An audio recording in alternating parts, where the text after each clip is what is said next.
મહાનગરપાલિકા દ્વારા ચાલુ વર્ષના વેરા બિલની વજવણી પૂર્ણ કરવામાં આવેલી છે. તેમ છતાં કેટલાક કરદાતાઓના વેરા હજી પણ બાકી છે.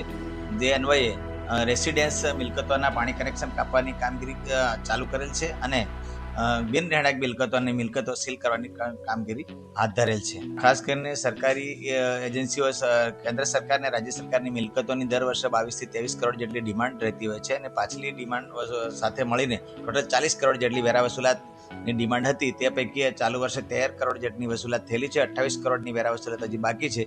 તે પૈકી ખાસ કરીને પોલીસ વિભાગના 5.5 કરોડ, રેલવેના 5 કરોડ અને નર્મદા નિગમના 3.5 કરોડ મળીને 14 કરોડ રૂપિયા અને અન્ય બીજી નાના ઓફિસો મળીને ટોટલ 28 કરોડ વેરા વસૂલાત બાકી છે. તે પૈકી ચાલુ વર્ષે પોલીસ વિભાગ દ્વારા કોર્પોરેશનના જે નાણાં નીકળે છે તેની સામે એડજસ્ટમેન્ટ કરવાની રજૂઆત છે.